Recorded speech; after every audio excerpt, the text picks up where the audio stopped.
الحمد لله وكفى وسلام على عباده الذين اصطفى أما بعد أعوذ بالله من الشيطان الرجيم بسم الله الرحمن الرحيم وَلَقَدْ وَصَّيْنَا الَّذِينَ أُوتُوا الْكِتَابَ مِنْ قَبْلِكُمْ وَإِيَّاكُمْ أَنِ اتَّقُوا اللَّهَ وقال الله تعالى في مقام آخر وإياي فاتقون وقال الله تعالى في مقام آخر فاتقون يا أولي الألباب سبحان ربك رب العزة عما يصفون وسلام على المرسلين والحمد لله رب العالمين اللهم صل على سيدنا محمد وعلى آل سيدنا محمد وبارك وسلم اللهم صل على سيدنا محمد وعلى آل سيدنا محمد وبارك وسلم اللهم صل على سيدنا محمد وعلى آل سيدنا محمد وبارك وسلم آج کے موسٹ ماڈرن سائنٹیفک دور میں تین باتیں کھلی آنکھوں سے نظر آ سکتی ہیں۔ ایک تو یہ کہ آج کا انسان اللہ رب العزت کی معرفت کو حاصل کرنے کی بجائے اپنا سارا وقت مادے کی معرفت کو پانے میں لگا ہوا ہے۔ مادی ریسرچ کے اوپر اتنا وقت صرف ہو رہا ہے کہ جتنا وقت ہمیں اللہ رب العزت کی معرفت کو حاصل کرنے پہ لگانا چاہیے تھا۔ دوسری تبدیلی کہ انسان اپنی دنیا کو بنانے میں اس قدر مگن ہے کہ آخرت کو بنانے سے یہ غافل ہو گیا ہے۔ جس بندے کی زندگی کو دیکھو وہی اپنی جنت سجانے میں لگا ہوا ہے۔ میرا گھر ایسا ہو، گاڑی ایسی ہو، بیوی ایسی ہو، بچے ایسے ہوں، ہر چیز میں آئیڈیل ڈھونڈتا ہے اور پرفیکشن ڈھونڈتا ہے، حالانکہ یہ چیزیں تو آخرت میں ملنی تھیں۔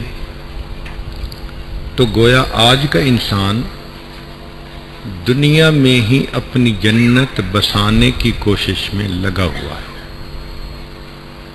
تیسری تبدیلی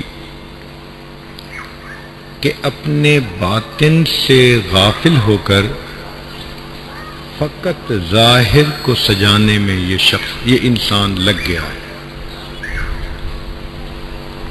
ظاہر میں کپڑے ایسے ہوں، جوتے ایسے ہوں، میرے گلاسز ایسے ہوں، ظاہر میں میرا چہرہ ایسا ہو، اس کی فکر زیادہ ہے، اور یہ فکر نہیں کہ میرے من کا چہرہ کیسا ہے، میرے اندر کا کیا حال ہے۔ نتیجہ کیا نکلا کہ باہر کے پولیوشن کنٹرول کے لیے تو منسٹریز بن گئیں، اور اندر کے پولیوشن کنٹرول کی کسی کو فکر ہی نہیں ہے۔ اس طرف دھیان ہی نہیں جاتا کہ غیر محرم پر نظر اٹھائی تو دل کا حال کیا برا ہوا، دل پر کتنی ظلمت آئی، جھوٹ بولا، دل کتنا سیاہ ہوا، اس طرف دھیان ہی نہیں جاتا۔ اگر ظاہری ذلت نہ ہو تو جھوٹ بولنا تو مشغلہ بن گیا ہے۔ تو انسان اپنے من کی دنیا سے غافل ہو کر فقط تن کی دنیا کی کامیابی حاصل کرنے کے پیچھے لگ چکا ہے۔ نتیجہ یہ ہوا کہ انسان کا دل گناہوں کی کثرت کی وجہ سے سیاہ ہو چکا ہے۔ آج کے انسان کا دل عمومی طور پر سل بن چکا ہے، پتھر بن چکا ہے۔ او اشد قسوہ، بلکہ پتھروں سے بھی زیادہ سخت ہو چکا ہے، اس لیے کہ پتھر تو پھر بھی اللہ کے خوف سے کانپ اٹھتے ہیں۔ وَإِنَّ مِنْهَا لَمَا يَهْبِطُ مِنْ خَشْيَةِ اللَّهِ، اور انسان کو اللہ کا خوف دلایا بھی جائے تو سر میں جوں نہیں رینگتی، تو معلوم ہوا کہ یہ دل پتھروں سے بھی پرے پار ہو گئے۔ ہمارے بزرگوں نے فرمایا القلب المنور یظہر علی الجوارح آثارہ وہی الموافقہ، کہ جب دل منور ہوتا ہے تو اس کی بدن پر علامات یہ ہوتی ہیں کہ سب بدن کے اعضاء شریعت کے مطابق عمل کرتے ہیں۔ والقلب المظلم یظہر علی الجوارح آثارہ وہی المخالفہ، اور جب دل سیاہ ہوتا ہے تو اس کے بھی بدن پر آثار ہوتے ہیں، اور وہ یہ کہ اعضاء گناہوں کے اندر ملوث ہوتے ہیں۔ بندے کا اللہ رب العزت کے ساتھ فقط بندگی کا رشتہ ہے۔ ان اللہ عز وجل لیس بینہ وبین احد سبب الا طاعتہ، بندے اور اللہ کے درمیان بندگی کے سوا اور کوئی دوسرا رشتہ نہیں ہے۔ چنانچہ جو نیک ہے وہ اللہ کا بندہ ہے، اور جو نیک نہیں وہ نفس اور شیطان کا بندہ ہے۔ عمر بن الخطاب رضی اللہ عنہ نے سعد ابن ابی وقاص رضی اللہ تعالیٰ عنہ کو فرمایا علیک بتقوی اللہ، کہ آپ پر تقوی کا اختیار کرنا لازم ہے۔ فإن اللہ لا یمحو السیئ بالسیئ ولکنہ یمحو السیئ بالحسن، اللہ تعالیٰ برائی کے ذریعے برائی کو نہیں ختم کرتے، برائی کو اچھائی کے ذریعے سے ختم کرتے ہیں۔ ولا یغرنک انک یقال صاحب رسول اللہ وخال رسول اللہ، اور یہ چیز دھوکے میں نہ ڈال دے کہ لوگ آپ کو نبی علیہ السلام کا صحابی اور نبی علیہ السلام کا ماموں کہتے ہیں۔ سعد ابن ابی وقاص لانو بنی زہرہ قبیلہ سے تھے، اور بی بی آمنہ بھی اسی قبیلہ سے تھیں، تو اس نسبت سے وہ نبی علیہ السلام کے ماموں کہلائے۔ تو عمر لانو نے فرمایا کہ آپ کو یہ چیز دھوکے میں نہ ڈال دے کہ لوگ آپ کو نبی علیہ السلام کا صحابی اور نبی علیہ السلام کا ماموں کہتے ہیں، آپ برائی کو ہمیشہ اچھائی سے دھکیلیں۔ اب ہم سوچیں کہ ہم کس کھیت کی گاجر مولی ہیں کہ ہم ذہنوں میں یہ لیے بیٹھے ہیں کہ ہم جو مرضی گناہ کرتے پھریں ہم اللہ تعالیٰ کے پیارے ہیں۔ ایسی بات ہرگز نہیں۔ جو نیکوکار ہوگا وہ اللہ تعالیٰ کو محبوب ہوگا، اور جو گناہگار ہوگا وہ اللہ تعالیٰ کو ناپسند ہوگا۔ یہ واضح فرق ہے، اس تقسیم میں کوئی شک نہیں ہے۔ آپ غور کیجئے، سیدنا بلال رضی اللہ تعالی عنہ ایک غلام ہے، رنگ کالا ہے، ہونٹ موٹے ہیں، شکل انوکھی ہے، مگر اللہ رب العزت کے فرما بردار بندے بنے، نیکی تقوی کی زندگی اپنائی، اللہ کے ہاں وہ مقام ملا کہ نبی علیہ السلام معراج کی رات جب جنت کی سیر کرنے گئے تو پاؤں کے جوتے کی آواز آئی، تو فرمایا جبرائیل یہ کس کی آواز ہے؟ عرض کیا اللہ کے حبیب صلی اللہ علیہ وسلم آپ کا غلام بلال فرش پر چلتا ہے، اس کے قدموں کی آہٹ عرش پر سنائی دیتی ہے۔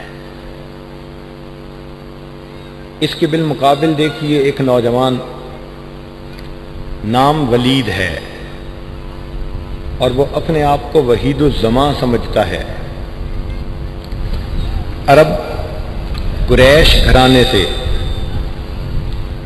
1 درجن کے قریب بیٹے ہیں، مال دولت ہے، رنگ گورا، شکل خوبصورت، وہ سمجھتا ہے کہ میرے جیسا اس وقت دنیا میں کوئی نہیں، مگر اس نے نبی علیہ الصلوۃ والسلام کی مخالفت کی۔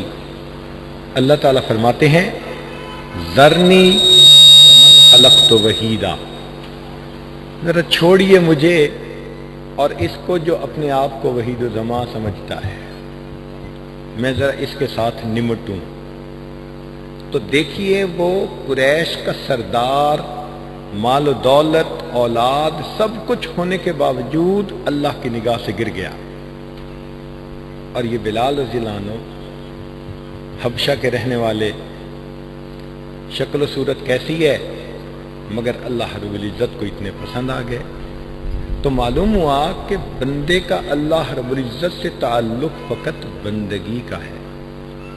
جو نیکوکار ہوگا وہ اللہ رب العزت کو پسند ہوگا، اور جو انسان گناہوں کا ارتکاب کرے گا وہ اللہ رب العزت کی نگاہوں سے گر جائے گا۔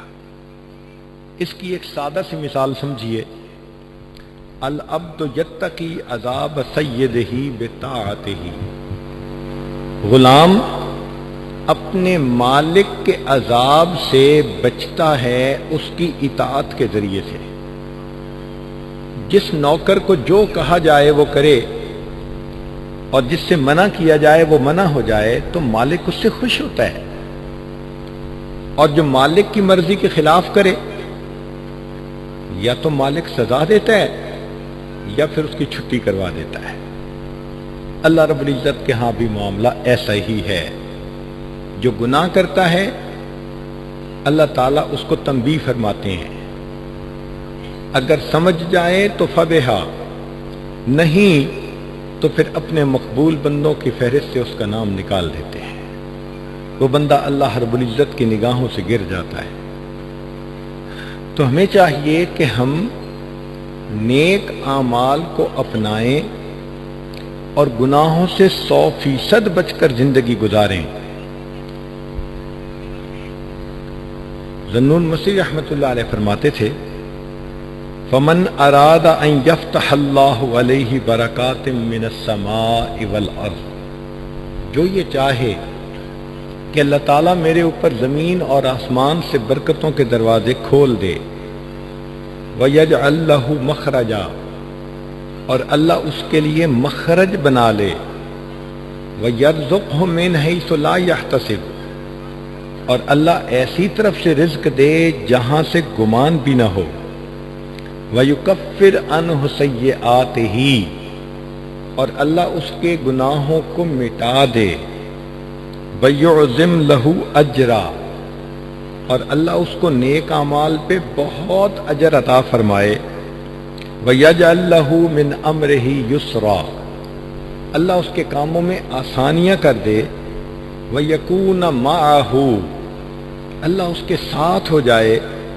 وَيُحِبَّهُ، اللہ اس سے محبت کرے، وَيُنْجِيهِ، اور اللہ اس کو ہر مشکل مصیبت سے نجات عطا فرمائے، وَيَكُونَ مِنَ الْفَائِزِينَ، اور وہ کامیابی حاصل کرنے والوں میں سے ہو جائے، فَلْيَتَّقِ اللَّهَ، اس کو چاہیے کہ وہ تقوی کو اختیار کر لے۔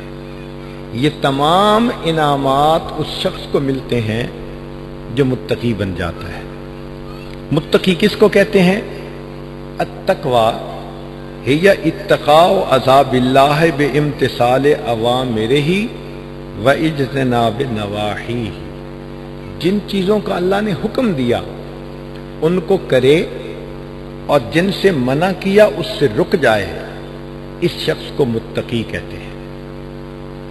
یہ بندہ اللہ رب العزت کے پسندیدہ بندوں میں ہے، اللہ ایسے بندے کو اپنا ولی بناتے ہیں، اس لیے فرمایا ان اولیاءہ الا المتقون، کہ اس کے ولی وہ ہوتے ہیں جو متقی لوگ ہوتے ہیں۔ تقوی کے بغیر انسان کو ولایت کا درجہ حاصل نہیں ہو سکتا۔ معرفت کا نور ہی تقویٰ سے ملتا ہے۔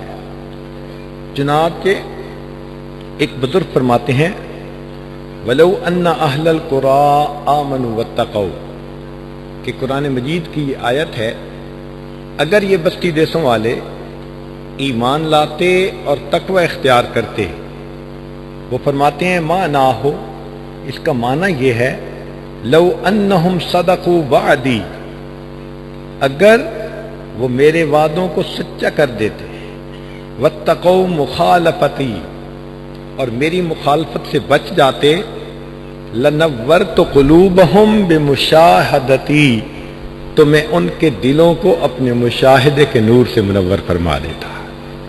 تو جو انسان اللہ کی مخالفت کو چھوڑ دیتا ہے اسی کو اللہ کا مشاہدہ نصیب ہوتا ہے، بلکہ اللہ تعالیٰ اس بندے سے اتنا خوش ہوتے ہیں اس کی آنے والی نسلوں کا بھی لحاظ فرما لیتے ہیں۔ ایک حدیث پاک میں ہے ان اللہ یحفظ الرجل الصالح فی اہلہ و ولدہ، کہ اللہ تعالیٰ نیک بندے کے اہل خانہ اور اولاد کی بھی ایمان کی حفاظت فرماتے ہیں۔ بعض احادیث میں ہے کہ جب کوئی بندہ اللہ کو پسند آتا ہے اللہ تعالیٰ اس کی آنے والی 21 پشتوں کے ایمان کی حفاظت کا وعدہ فرما لیتے ہیں۔ اور ایک حدیث پاک میں ہے ان اللہ یحفظ بالرجل الصالح ولدہ و ولد ولدہ، کہ اللہ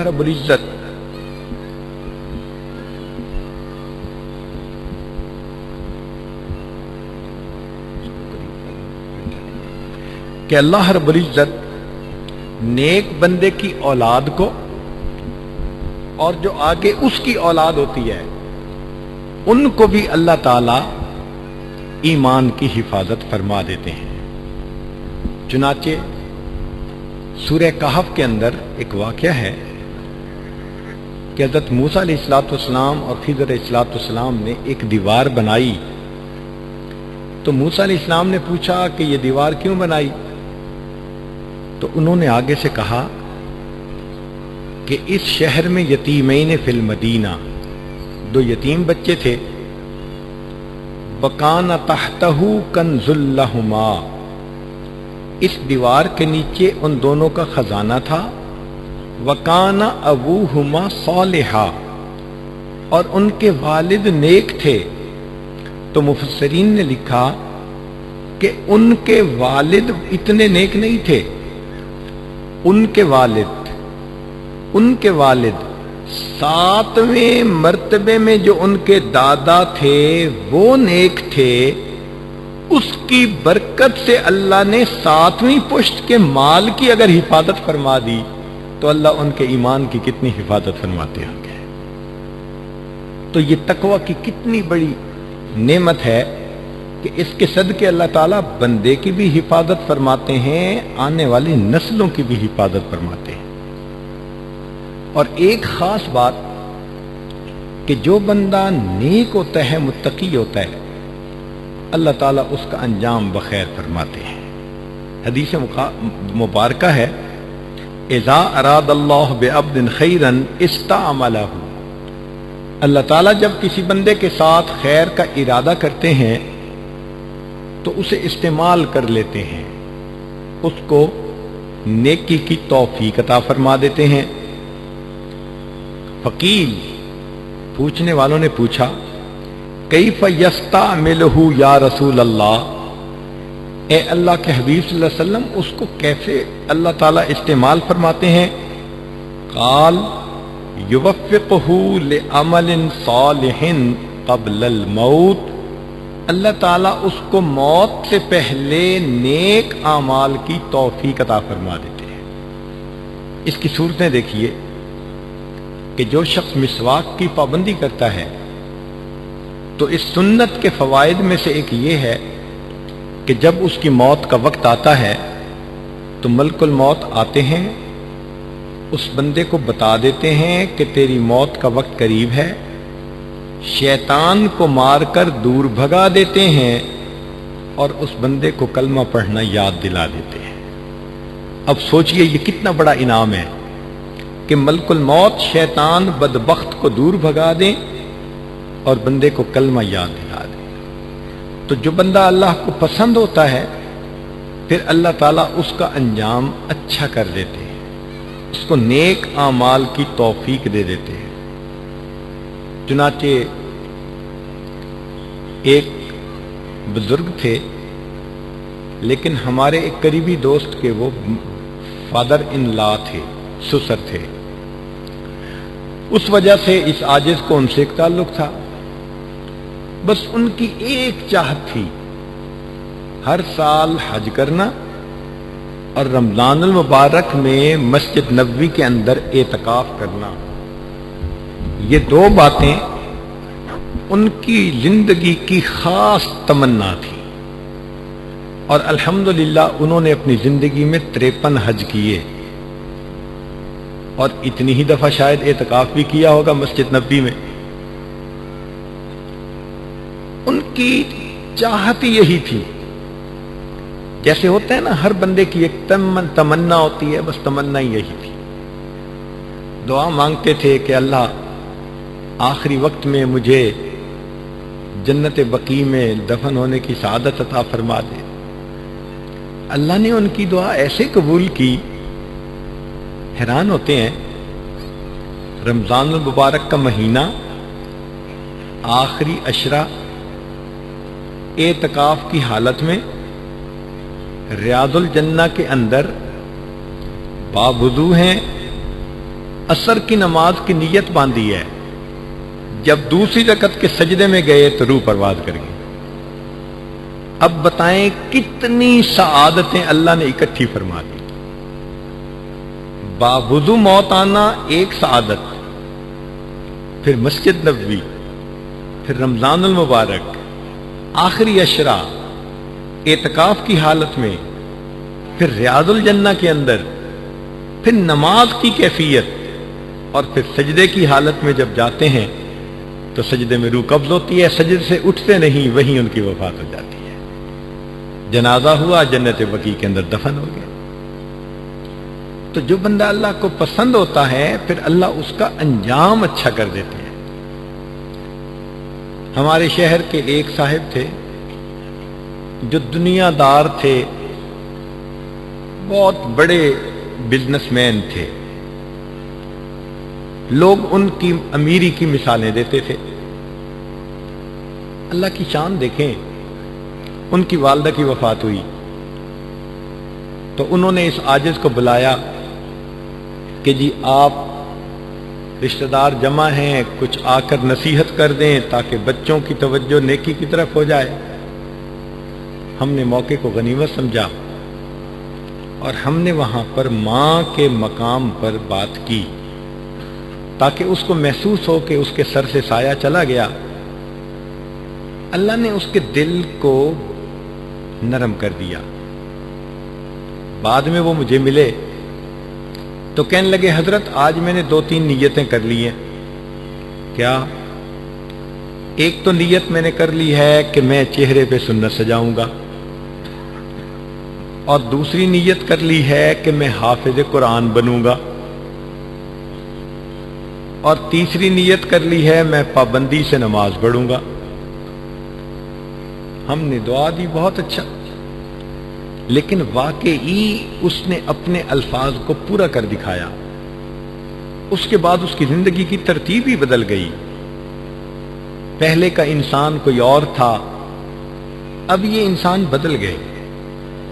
اتنا نماز کا اس نے اہتمام کیا کہ ایک عالم کو اس نے اپنی کمپنی میں جاب دی کہ آپ کا کام ہے میں سفر حضر جہاں بھی ہوں وقت پہ مجھے جماعت سے نماز پڑھائیں۔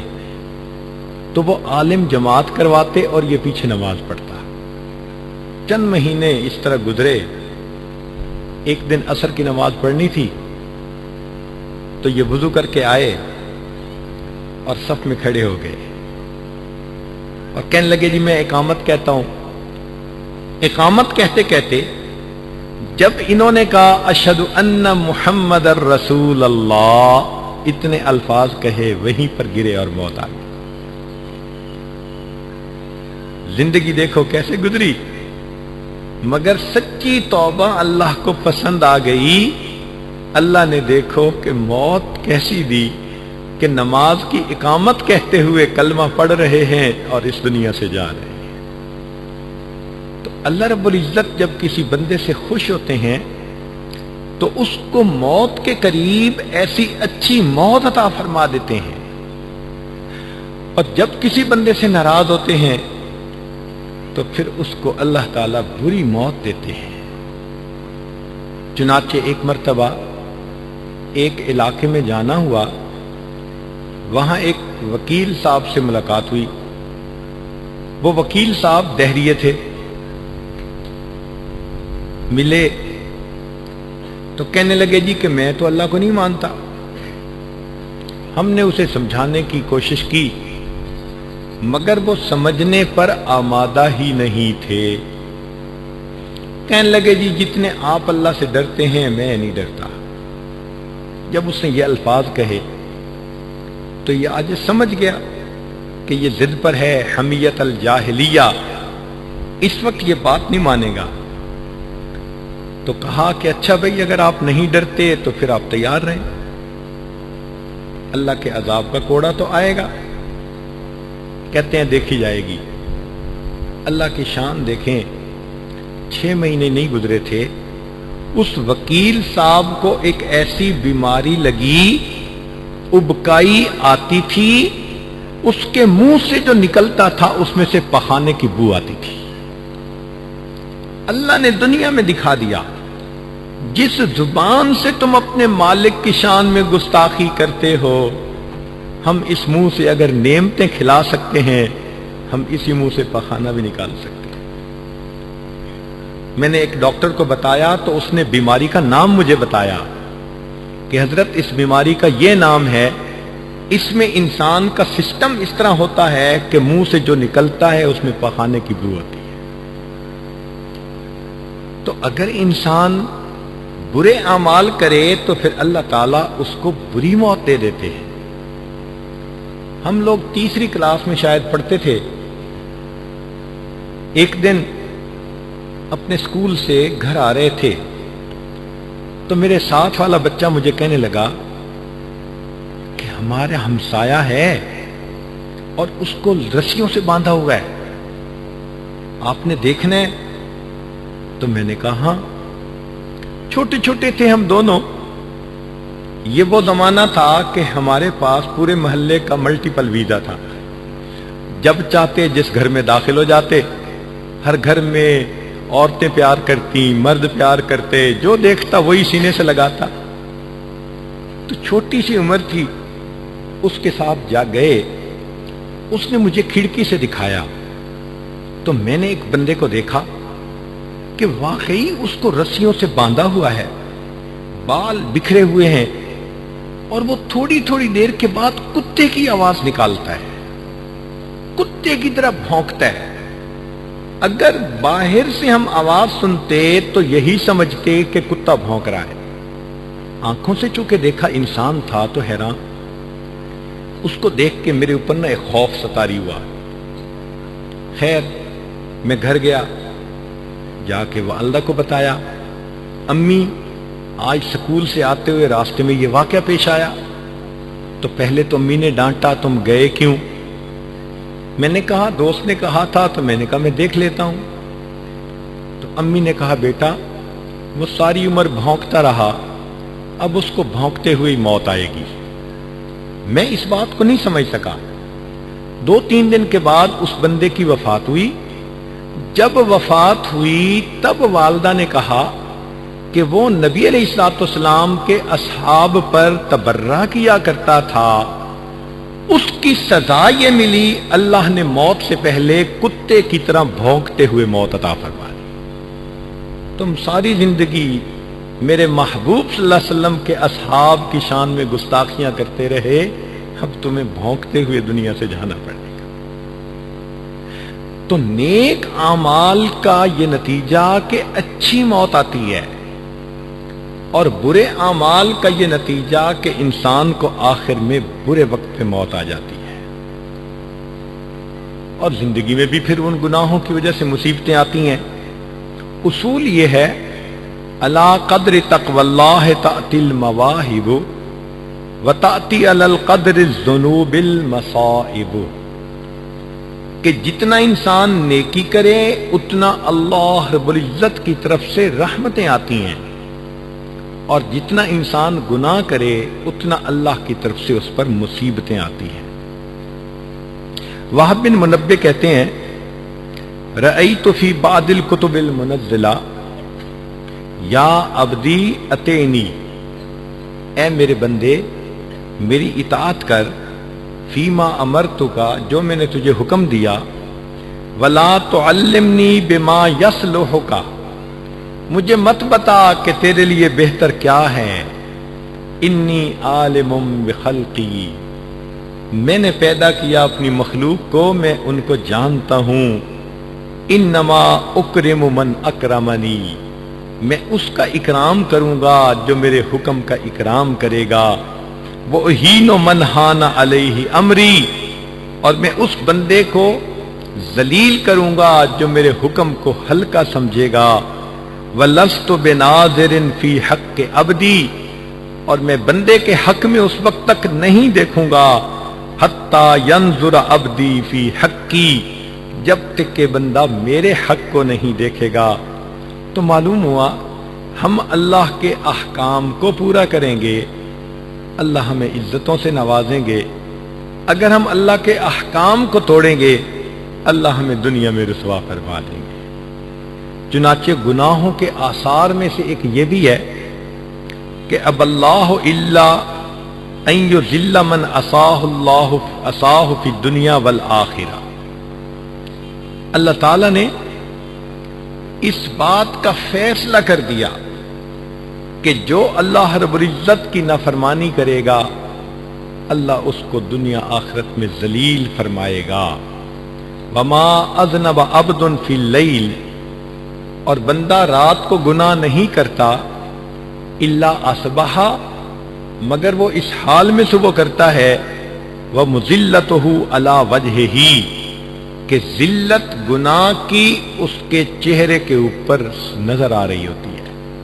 تو انسان رات کو گناہ کرتا ہے، صبح کے وقت چہرے پر پھٹکار پڑی ہوتی ہے۔ ابن سماک رحمۃ اللہ علیہ فرماتے تھے لو لم یکن فی المعصیۃ الا النکارۃ فی الوجہ والظلمۃ فی القلب لکان فی ذلک کفایہ، کہ اگر گناہ کا بدلہ اتنا ہی ہوتا کہ دل سیاہ ہوتا، چہرے کے اوپر ذلت آتی، تو گناہ کی یہ سزا کافی تھی کہ جائے کہ اللہ اس کے علاوہ بھی دنیا اور آخرت میں اس کی سزا عطا فرمائے گے۔ تو انسان اپنے چہرے پہ گناہوں کی ظلمت کو سجا لیتا ہے، اور انسان کتنا چھپ کر اللہ کی عبادت کیوں نہ کرے، اللہ اس عبادت کے نور کو اس کے چہرے کے اوپر سجا دیتے ہیں۔ تو انسان کا چہرہ بتا دیتا ہے۔ آپ نے کبھی تقابل کرنا ہو تو اہل اللہ کے چہرے کو بھی دیکھ لیجئے، اور یہ جو پاپ سٹار ہوتے ہیں ذرا ان کے چہروں کو بھی دیکھ لیں، کیا بکھرے بال، چہرے ان کے ایسے جیسے پتہ نہیں نام و نشان ہی نہیں ہوتا سکون اور طمانینت کا، ہوائیاں اڑی ہوئی ہوتی ہیں۔ اور اہل اللہ کے چہرے کو دیکھو تو دل کو سکون ہوتا ہے۔ الذین اذا رؤوا ذکر اللہ، یہ وہ بندے ہیں جن کو دیکھو تو دیکھنے سے اللہ یاد آ جاتا ہے۔ ہمارے بزرگوں نے فرمایا کہ گناہوں کی 3 تاثیر تو پکی ہے۔ قلت الرزق، اللہ تعالیٰ رزق کو تنگ کر دیتے ہیں۔ چنانچہ آپ دیکھیں فیکٹریوں والے بھی اگر گناہوں کی لائن پہ لگ جائیں ان کو بھی رزق کی تنگی، کیا 2 کنٹینر ادھر پھنس گئے، اس کی پیمنٹ رک گئی، ادھر سے مال تیار نہیں ہوا، کیش ان ہینڈ ہوتا نہیں، پریشان بیٹھے ہوتے ہیں جی کام کیسے چلائیں۔ اب ویسے کروڑوں پتی مگر پریشان کہ جی بنے گا کیا۔ تو اللہ تعالیٰ دے کر بھی بندے کو ٹائٹ کر دیتے ہیں، اور کبھی کبھی تاثیر الرزق، رزق کے حصول میں اللہ مشکل کر دیتے ہیں۔ حضرت پتہ نہیں ڈیل ہوتے ہوتے رہ جاتی ہے، یہ جو ہوتے ہوتے رہ جاتی ہے نا، یہ کسی کی وجہ سے ہے، مگر عاملین کے پاس جاؤ تو وہ تو کہہ دیتے ہیں جی کسی نے کچھ کر دیا ہے۔ اللہ ان عاملین سے بچائے۔ ہمارے حضرت فرمایا کرتے تھے عامل نہ بننا کامل بننا۔ تو ان بیچاروں کو تو پتہ ہی ہوتا ہے کہ ہم اس لائن پہ لگا دیں گے تو ان کے ذہن میں سٹوری تو پہلے سے ہی ہوگی، ہاں پھپھو نے کچھ کر دیا، ہاں میری نند نے کچھ کر دیا، چچا نے کچھ کر دیا۔ الٹا ایمان خراب ہوتا ہے، قطع رحمی کے مرتکب ہو جاتے ہیں لوگ۔ تو کسی نے کچھ نہیں کیا، ہمارے اپنے گناہوں کی وجہ سے اللہ نے ہمارے رزق کو تنگ کیا ہوا ہے۔ وہ جی لگتا ہے کسی نے کاروبار باندھ دیا ہے، کسی کو چھوٹا خدا کیوں مانتے ہو؟ کاروبار اللہ نے چلانا ہے اور کاروبار اللہ نے روکنا ہے۔ اللہ دینا چاہے ساری مخلوق اکٹھی ہو جائے، روک نہیں سکتی۔ اللہ نہ دینا چاہے ساری مخلوق اکٹھی ہو جائے، کچھ دے نہیں سکتی۔ تو اللہ کو اللہ سمجھیے۔ یہ کیا ہوا فلاں نے کاروبار باندھ دیا، فلاں نے رشتہ باندھ دیا، کوئی کچھ نہیں باندھ سکتا۔ ہاں ہم نے اپنے گناہوں کے سبب ان چیزوں کو باندھا ہوتا ہے اور ادھر توجہ نہیں جاتی۔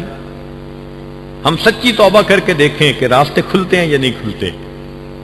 ان کا کنفرمیٹری ٹیسٹ، ان عاملین کے جھوٹے ہونے کی علامت یہ کہ یہ بتا تو دیتے ہیں کہ کسی نے کچھ کر دیا، حل نہیں کر سکتے۔ جی میں کر تو رہا ہوں لیکن بڑا زبردست کیا ہوا ہے کسی نے۔ تو بھئی جب تم اس کا حل کر ہی نہیں سکتے تو تمہاری بات کیوں مانے؟ ہاں ہم اس کا حل بتاتے ہیں۔ حل یہ ہے کہ تنہائی کے اندر وضو کر کے 2 رکعت نفل پڑھ لیں، اپنے اللہ سے سلو کر لیں کہ میرے مولا آج تک جتنے گناہ کیے میں سچی توبہ کرتا ہوں، میں آج کے بعد نافرمانی نہیں کروں گا۔ آپ اپنے اللہ سے سلو کریں گے، اللہ آپ کے لیے بند دروازوں کو کھولتے چلے جائیں گے۔ آنکھوں سے آپ اس کا مشاہدہ کر سکتے ہیں۔ تو اس لیے گناہ ہمارے لیے دنیا میں جینا عذاب بنا دیتے ہیں۔ اس لیے ابن قیم رحمۃ اللہ علیہ فرماتے ہیں کہ اللہ نے جس بندے کو جنت میں بھیجنا ہوتا ہے دنیا میں اس کا نمونہ دکھا دیتے ہیں۔ کیا؟ اس کا دل بڑا پرسکون ہوتا ہے، وہ اپنے اللہ سے بڑا خوش ہوتا ہے، بڑا راضی ہوتا ہے۔ جب بھی پوچھو کیا حال ہے، وہ کہے گا میں اپنے اللہ سے بہت راضی ہوں، بہت خوش ہوں۔ جس کو اللہ نے جہنم بھیجنا ہوتا ہے تو فرمایا کہ اسی دنیا میں اللہ تعالیٰ اس کے دل کو اتنا پریشان کر دیتے ہیں کہ وہ بندہ کہتا ہے پتہ نہیں میں اس مصیبت سے کیا چھوٹوں گا۔ دنیا میں اللہ نمونہ دکھا دیتے ہیں کہ دیکھو آج تم اس طرح آگ میں جل رہے ہو، کل تمہیں جہنم کی آگ میں اسی طرح جلنا پڑ جائے گا۔ تو ہم بجائے اس کے کہ اپنے دلوں میں ظلمت کو لے کر اللہ سے دوری کی زندگی گزاریں، ہمیں چاہیے کہ ہم نیکی تقوی کے ذریعے اللہ کے قرب کی زندگی کو گزاریں۔ اور ایک عام طور پر اور بھی اس کی تاثیر ہے، من ارتکب معصیۃ سلط اللہ علیہ ظالما، جو بندہ گناہوں کا ارتکاب کرتا ہے اللہ اس کے اوپر کسی ظالم کو مسلط کر دیتے ہیں۔ اپنی زندگیوں کو ہم دیکھیں، کہیں پر پڑوسی مسلط ہو جاتا ہے، جینا تنگ کر دیتا ہے، کہیں پہ کاروبار میں کوئی شریک بندہ ایسا کہ جینا حرام ہو جاتا ہے، اور کہیں پر ہم نے دیکھا کہ بیوی مسلط ہو جاتی ہے، بیچارہ خاوند پریشان، ایسی بیوی ملی، اور کہیں بیوی پہ خاوند مسلط، نیک بھی ہے اچھی بھی ہے مگر 100% گناہوں سے نہیں بچتی۔ نتیجہ کیا؟ خاوند اس کو ٹف ٹائم دیتا ہے، اس کا جینا حرام کر دیتا ہے. کہیں نہ کہیں اللہ کوئی نہ کوئی ظالم، کوئی حاسد کھڑا ہو جاتا ہے. علم کی لائن میں ہے تو علم کی لائن میں حاسد، دنیا کے کام میں ہے تو پروفیشنل حاسد. کوئی نہ کوئی بندہ اللہ ایسا کھڑا کر دیتے ہیں. اچھا میرے بندے تو میری نافرمانی کرتا ہے، میں بھی ایک بندے کو کھڑا کرتا ہوں، تیرا جینا حرام کر دے گا. جان نہیں چھوٹتی ان حاسدوں سے. اس کا پھر ایک ہی طریقہ ہوتا ہے کہ انسان اپنے اللہ کے سامنے سرنڈر کر دے کہ اے اللہ آج کے بعد میں آپ کے حکم کی نافرمانی نہیں کروں گا. قال حذیفہ بن یمان، حذیفہ رضی اللہ عنہ فرماتے ہیں ما استخف قوم بحق اللہ سبحانہ، کوئی قوم اللہ کے حق میں کوتاہی نہیں کرتی، الا باس اللہ علیہم، اللہ ان پر بندے ایسے مبعوث کر دیتا ہے، من یستخف بہم و بحقہم، کہ وہ ان کے اور ان کے حقوق کے اندر کوتاہی پھر کر کے دکھا دے. فضیل بن عیاض رحمۃ اللہ علیہ فرماتے تھے جب بھی مجھ سے اللہ کے حکم ماننے میں کوتاہی ہوئی، میں نے دیکھا کہ اس دن یا تو بیوی نے میرے حکم ماننے میں کوتاہی کی، یا اولاد نے حکم ماننے میں کوتاہی کی، یا میرے ماتحتوں نے حکم ماننے میں کوتاہی کی، یا کم سے کم میری سواری کے جانور نے میرا حکم ماننے میں میری کوتاہی کی. گویا اللہ رب العزت کی نافرمانی انسان کی زندگی میں ریفلیکٹ ہوتی ہے، جیسا ہم کریں گے ویسا ہی. اس لیے کتنے لوگ آتے ہیں حضرت اولاد بگڑ گئی، سنتی نہیں. بھئی ہم اللہ تعالیٰ کی بات نہیں سنتے، اولاد ہماری نہیں سنتی. جی افلاطون بن گئے ہیں بچے. بھئی بچے تو افلاطون بنے، مگر ہم کیا بنے پھرتے ہیں یہ بھی تو دیکھیں نا. تو انسان زندگی میں جیسا تعلق اللہ سے جوڑے گا، ماتحتوں کے ساتھ اللہ اس کا تعلق ویسا بنا دیں گے. اور اگر اللہ تعالیٰ سے محبت کا تعلق، فرما برداری کا تعلق جوڑے گا، اللہ تعالیٰ بیوی محبت کرنے والی، بچے محبت کرنے والے، رشتہ دار محبت کرنے والے، اللہ تعالیٰ ثم یودع لہ القبول فی الارض، ایسے بندے کے لیے زمین کے اندر قبولیت رکھ لیا کرتے ہیں.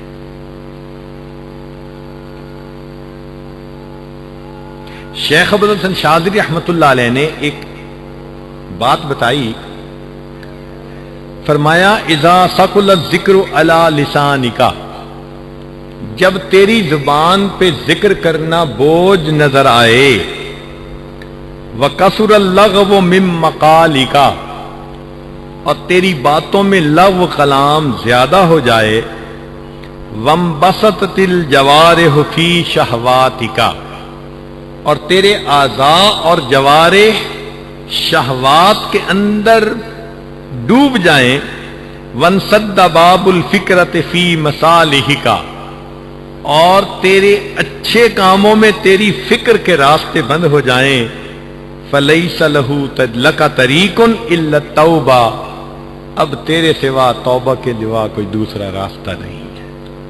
یہ اس بات کی دلیل. تو ہمیں چاہیے کہ ہم اپنی زندگی کے گناہوں سے سچی توبہ کریں. آج کل کی پرابلم یہ ہے کہ جتنے بھی ہم دین پہ چلنے والے لوگ ہیں، اگر شریعت میں 100 گناہ ہیں تو کسی نے 90 چھوڑ دیے، کسی نے 92، کسی نے 95، کسی نے 96. 100% گناہوں کو چھوڑنے والے بہت تھوڑے. یہ پرابلم ہے آج کل کی کہ جو دین کے شعبوں میں کام کرنے والے، علم میں، دعوت میں، ذکر میں، ان شعبوں میں لگے ہوئے لوگ ہیں، وہ بھی ادخلوا فی السلم کافہ اس کا مستاق نہیں بنتے. کہیں نہ کہیں کانٹا بیچ میں رہتا ہے، جس کی وجہ سے رحمت کے دروازے کھلنے میں. آپ دیکھیں کمپیوٹر انٹرفیس ہوتا ہے نا، تو 32 تاریں ہوتی ہیں، تو 32 تاروں کا کمپیٹیبل ہونا ضروری. اگر ایک ان میں سے کام نہ کر رہی ہو تو 31 کے ٹھیک ہونے کے باوجود کمیونیکیشن نہیں ہوتی. ہمارا معاملہ ایسا ہی ہے کہ ہم نے اتنا کچھ چھوڑ دیا. کسی کو بد نظری کا چسکا، کسی کو زبان سے غیبت کا چسکا، یا کسی کو مالی بد احتیاطی کا چسکا. ایک دو گناہ ہوتے ہیں جنہوں نے بندوں کو اللہ سے واصل ہونے سے روکا ہوا ہوتا ہے. حسرت ہے اس مسافر مضطر کے حال پر جو تھک کے رہ گیا ہو منزل کے سامنے. منزل بھی سامنے نظر آ رہی ہے، 100 میں سے 95 96 قدم چل کے آ بھی گئے، 1-2 قدم باقی ہیں اور ان گناہوں کو نہ چھوڑنے کی وجہ سے اللہ سے دور زندگی گزار رہے ہیں. تو آج کی مجلس میں ہم نے یہ عہد کرنا ہے کہ اللہ آج ہم 100% گناہوں سے توبہ کریں گے. آپ کو ایک بندہ آ کر بتائے یہ جی 24 کیرٹ گولڈ ہے تو آپ خوشی سے قبول کریں گے. اگر کہہ دے 18 کیرٹ ہے یعنی ملاوٹ والا ہے، اتنی توجہ ہی نہیں دھریں گے. کوئی کہے جی 5 کیرٹ، آپ اٹھا کے پھینک دیں گے یہ لے جاؤ. کیوں؟ کہ جتنے کیرٹ کے حساب سے کم ہوتا گیا اس میں خالص کم، ملاوٹ زیادہ. تو آپ ملاوٹ والا سونا پسند ہی نہیں کرتے. اسی طرح انسان نیکیاں بھی کرتا ہے، اگر تو وہ نیکیاں 24 کیرٹ گولڈ کی طرح خالص ہیں پھر اللہ تعالیٰ اس پر ریٹ کچھ اور لگا دیتے ہیں. اور اگر 22 کیرٹ اور 18 کیرٹ گناہوں کی اس میں شامل ہوتی گئی چیزیں تو پھر اللہ کے ہاں ان کا وہ رتبہ اور مقام نہیں ہوتا. ابو الدرداء رضی اللہ عنہ فرمایا کرتے تھے مثقال ذرۃ من بر مع تقوی افضل و اعظم و ارجح من امثال الجبال من عبادت المغترین. کہ دھوکہ کھانے والوں کی پہاڑوں برابر عبادت سے اس بندے کی عبادت جو تقوی کے ساتھ نیکی کرتا ہے، ایک ذرہ اس کی ہوئی عبادت اس کی پہاڑوں برابر عبادت سے زیادہ بہتر ہوتی ہے. اس لیے ایک حدیث پاک میں ہے کہ متقی آدمی کی 2 رکعت غیر متقی بندے کی 1000 رکعت سے زیادہ اللہ کے ہاں محبوب ہوتی ہے. 2 رکعت پہ وہ ثواب ملتا ہے. سبحان اللہ. تو ہمیں گناہوں سے سچی توبہ کر کے اللہ کے فرما بردار بندوں میں شامل ہونے کی ضرورت ہے. مالک ابن دینار رحمت اللہ علیہ فرماتے تھے اتق اللہ فی خلواتک وحافظ علی اوقات الصلواتک وغض طرفک من لحظاتک تکن عند اللہ مقبولا فی حالاتک. بعض عارفین نے کہا اذا اجتمعت النفوس علی ترک المعاصی، اگر نفوس معاصی کو چھوڑنے پر مجتمع ہو جائیں، جالت فی الملکوت، تو ان کو ملکوت میں، عالم ملکوت میں پرواز نصیب ہوگی، وعادت بطرائف الحکمہ، اور وہاں سے ان کو حکمت بھری باتیں نصیب ہوں گی جو لے کر وہ واپس لوٹیں گے. لہذا جتنے متقی لوگ ہوتے ہیں اللہ تعالیٰ ان کو حکمت عطا کرتا ہے. وَمَن يُؤْتَ الْحِكْمَةَ فَقَدْ أُوتِيَ خَيْرًا كَثِيرًا. آپ اپنے بزرگوں کو دیکھیں کہ ان کی زندگی میں کتنی علمی منہ شگافیاں ہوتی تھیں، علمی نکات ہوتے تھے، معارف ہوتے تھے.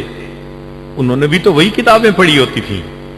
آج طلباء جو کتابیں پڑھ رہے ہیں حدیث پاک کی، یہی بخاری شریف حضرت نانوتوی رحمت اللہ علیہ نے پڑھی، حضرت گنگوئی رحمت اللہ علیہ نے پڑھی، حضرت اقدس تھانوی رحمت اللہ علیہ نے پڑھی، حضرت شیخ الہند رحمت اللہ علیہ نے پڑھی، حضرت مدنی رحمت اللہ علیہ نے پڑھی. مگر انہی کتابوں کو پڑھ کر ہمیں عشر عشیر بھی وہ کیفیت حاصل نہیں ہوتی جو ہمارے اکابر کو حاصل اللہ نے عطا فرمایا. اس کی وجہ کیا تھی؟ کہ کتابوں میں فرق نہیں ہے، تقوی میں فرق ہے. ان کی زندگی میں تقوی تھا، وہ گناہوں سے بچتے تھے. لہذا ان کے دل منور ہو گئے تھے. آج گناہوں کی وجہ سے ہمارے اوپر وہ اثرات مرتب نہیں ہوتے. چنانچہ انہی کتابوں کو پڑھنے کے بعد علمی استعداد پیدا نہیں ہوتی. امام اعظم ابو حنیفہ رحمۃ اللہ علیہ کی مبارک زندگی کو دیکھیں، ان کی باتیں پڑھ کے سن کے انسان حیران ہو جاتا ہے. چنانچہ ایک مرتبہ امام اعظم ابو حنیفہ رحمۃ اللہ علیہ بیٹھے ہوئے تھے. ایک بندہ آیا اور اس نے آ کے کہا جی کہ میری بیوی کو ہنڈیا چاٹنے کی عادت تھی اور مجھے بری لگتی تھی، تو میں نے اس کو منع کر دیا. غصے میں کہہ دیا اگر تو نے ہنڈیا چاٹی تو تجھے 3 طلاق. وہ کچھ دن تو رکی رہی، پھر ایک دن اس نے ہنڈیا چاٹ لی. تو اب میں نے جس سے بھی پوچھا اس نے کہا تیری بیوی کو طلاق ہو گئی. تو میں تو بڑا پریشان، مجھے آپ بتائیں جی طلاق ہوئی یا نہیں؟ حضرت نے فرمایا کہ بیوی کو بلاؤ، میں اس سے پوچھوں گا.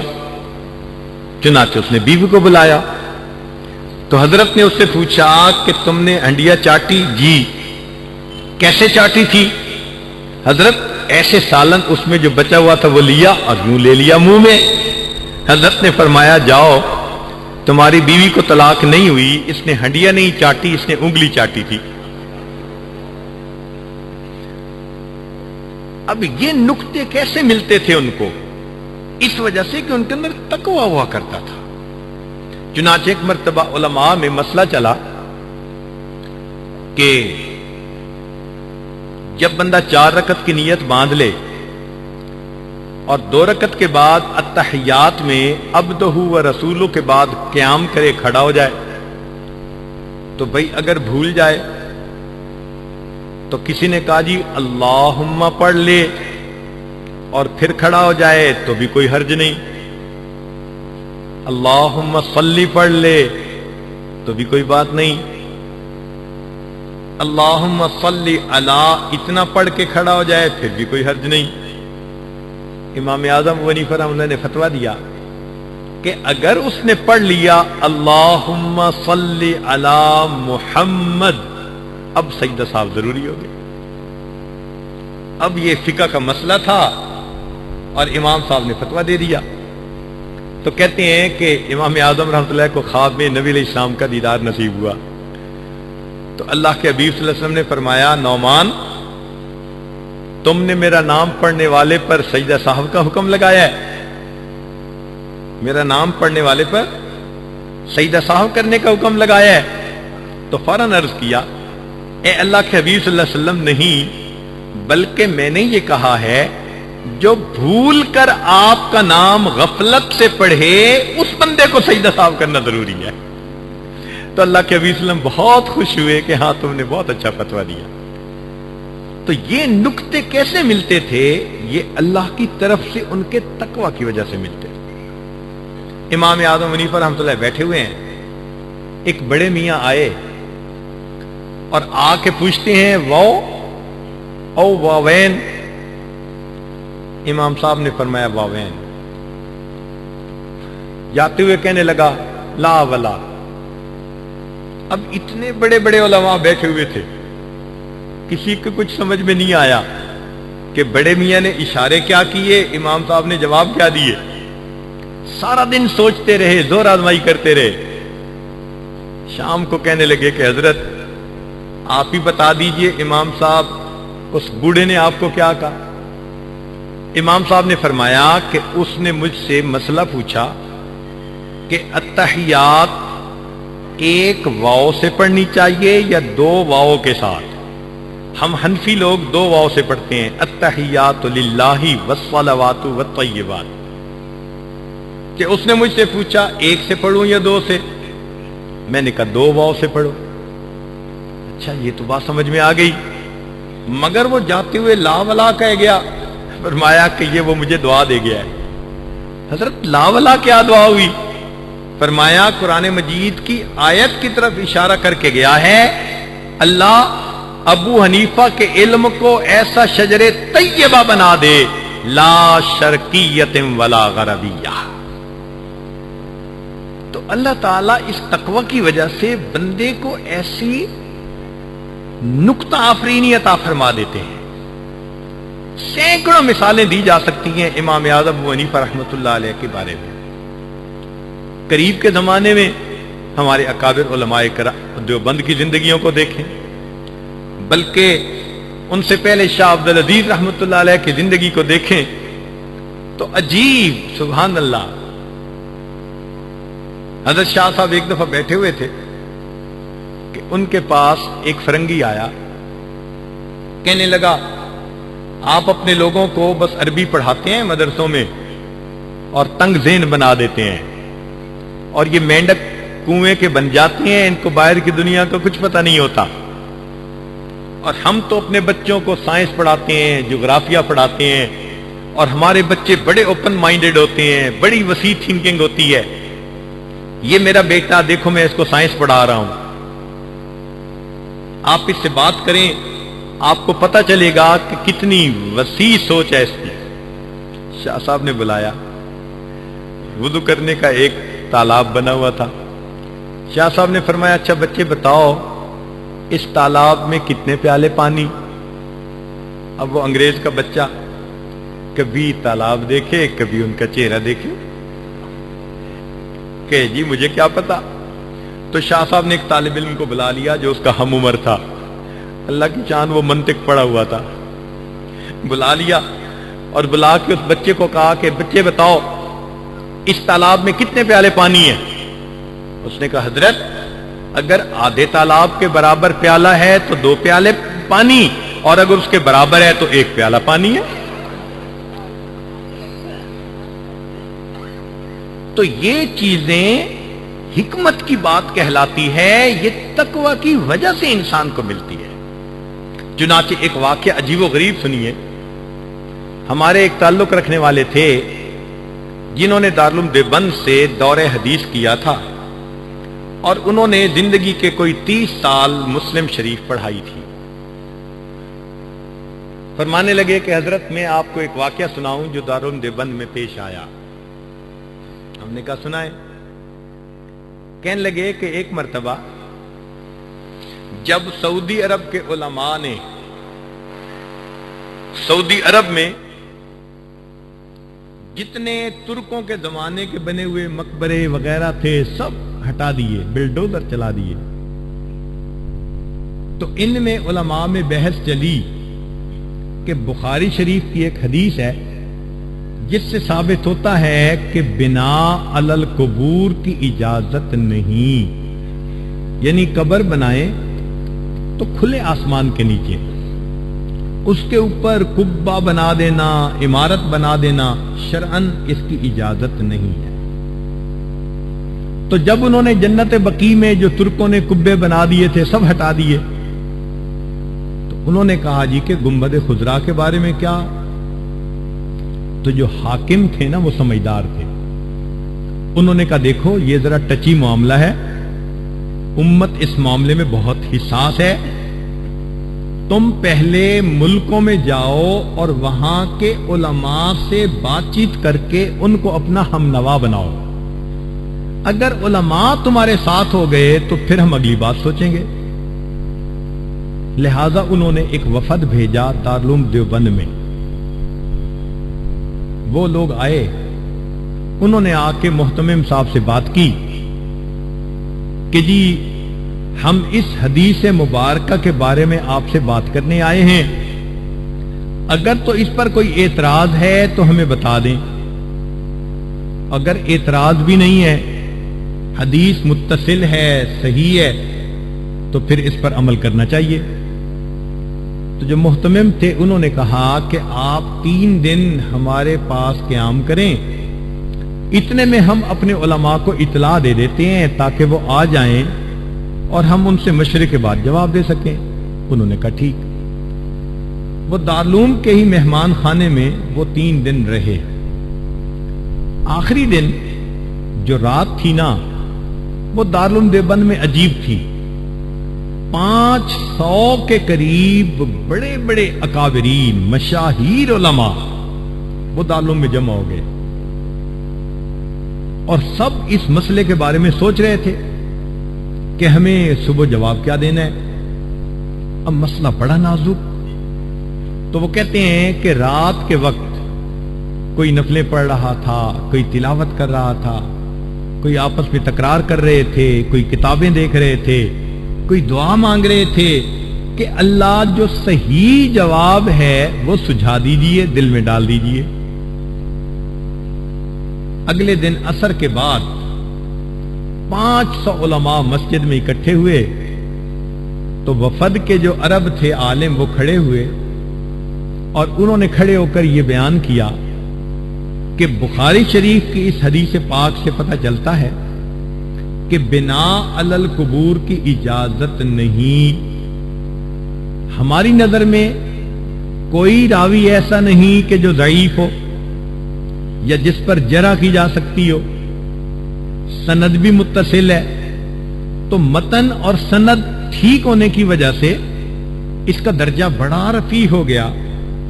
اب اس حدیث پاک کے اوپر عمل کرنا نص کے اوپر عمل کرنا ہے۔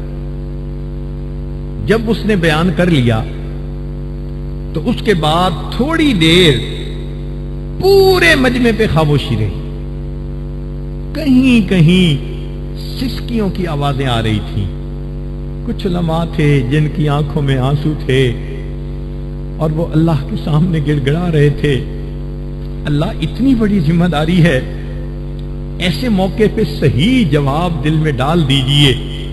مگر سب حیران تھے کہ جواب کیا دیا جائے گا۔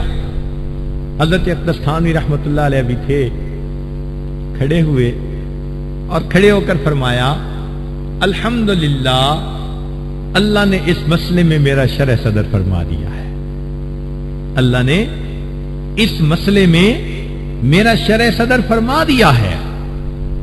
تو عرب علماء نے پوچھا جی کیا شرح صدر؟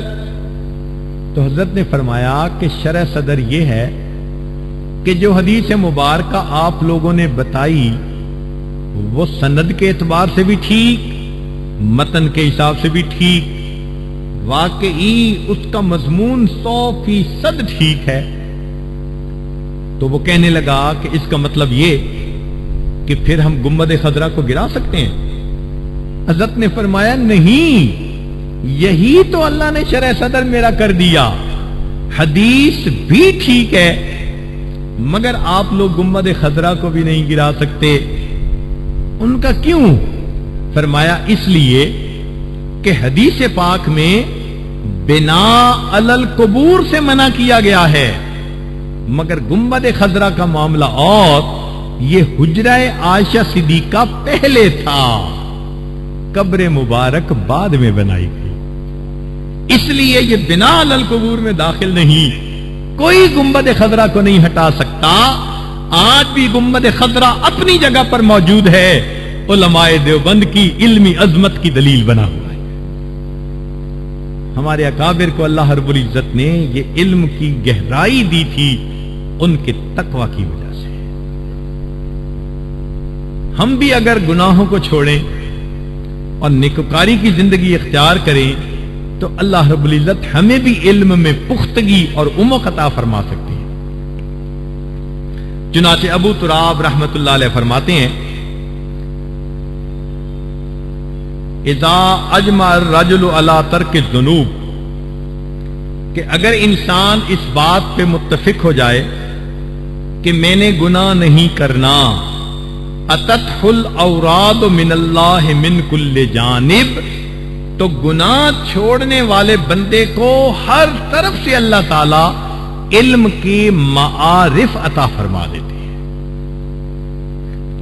بعض عارفین نے کہا اذا ترک العبد للہ معصیۃ، جب انسان اللہ کی رضا کے لیے معصیت کو چھوڑ دیتا ہے، عوضہ اللہ منہا طاعۃ، اللہ اس کے بدلے طاعت کی توفیق دے دیتا ہے، ثم یصیبہ علی تلک طاعۃ اخری، ایک نیکی کرنے پر پھر اللہ دوسری نیکی کی توفیق دیتے ہیں، اس کو کہتے ہیں ذالک فضل اللہ یؤتیہ من یشاء۔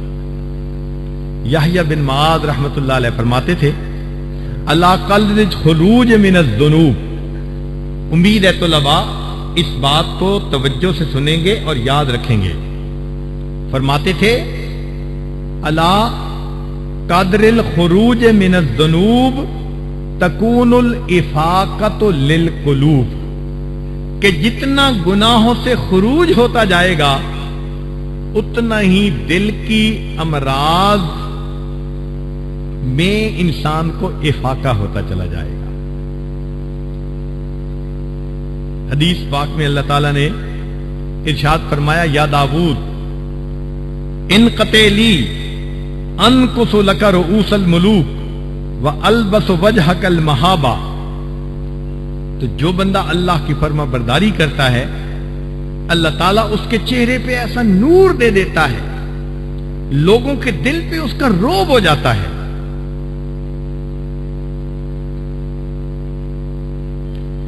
حضرت اقدس تھانوی رحمت اللہ علیہ سے پوچھا گیا کہ حضرت تصوف کا مقصود کیا ہے؟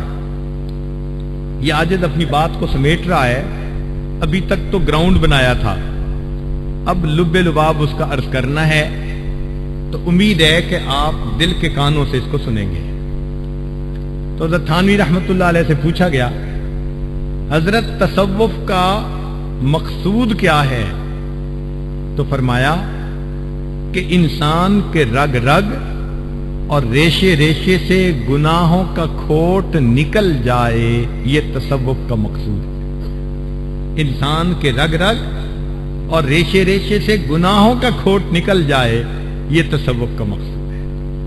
تو ذکر و سلوک کی برکت سے انسان کے اندر گناہوں سے نفرت آ جاتی ہے اور اللہ رب العزت کی محبت بڑھ جاتی ہے اور انسان کامل اللہ کا فرما بردار بندہ بن جاتا ہے۔ اسی لیے ہمارے سلسلہ کے ایک بزرگ تھے خواجہ عبید اللہ احرار رحمت اللہ علیہ، ایک عجیب بات انہوں نے کہی، سونے کی سیاہی سے لکھنے کے قابل ہے۔ فرماتے تھے، جس شخص نے جو دن گناہوں کے بغیر گزارا، جس شخص نے جو دن گناہوں کے بغیر گزارا، ایسا ہی ہے جیسا کہ اس نے وہ دن نبی علیہ السلام کی صحبت میں گزارا۔ تو طلباء آج کی اس مجلس میں یہ عہد کریں کہ ہم بھی اب نبی علیہ السلام کی صحبت میں دن گزاریں گے، گناہوں سے بچ کر، سچی توبہ کر کے۔ اللہ رب العزت ہمیں سچی توبہ کی توفیق عطا فرمائے۔ یہ بات نہیں ہے کہ جی ہمارے دنیا کے کام بڑے، ہم گناہوں سے کیسے بچیں؟ ایسے بندے دنیا میں گزرے ہیں کہ جو مال و دولت کے بھی بڑے خزانے والے تھے مگر اللہ کے ہاں بھی بڑے درجے والے تھے۔ ایک واقعہ سن لیجئے، خواجہ قطب الدین بختیار کاکی رحمت اللہ علیہ فوت ہوئے تو آپ کا جنازہ ایک بڑے میدان میں لایا گیا، جہاں تک نظر جاتی تھی لوگ تھے۔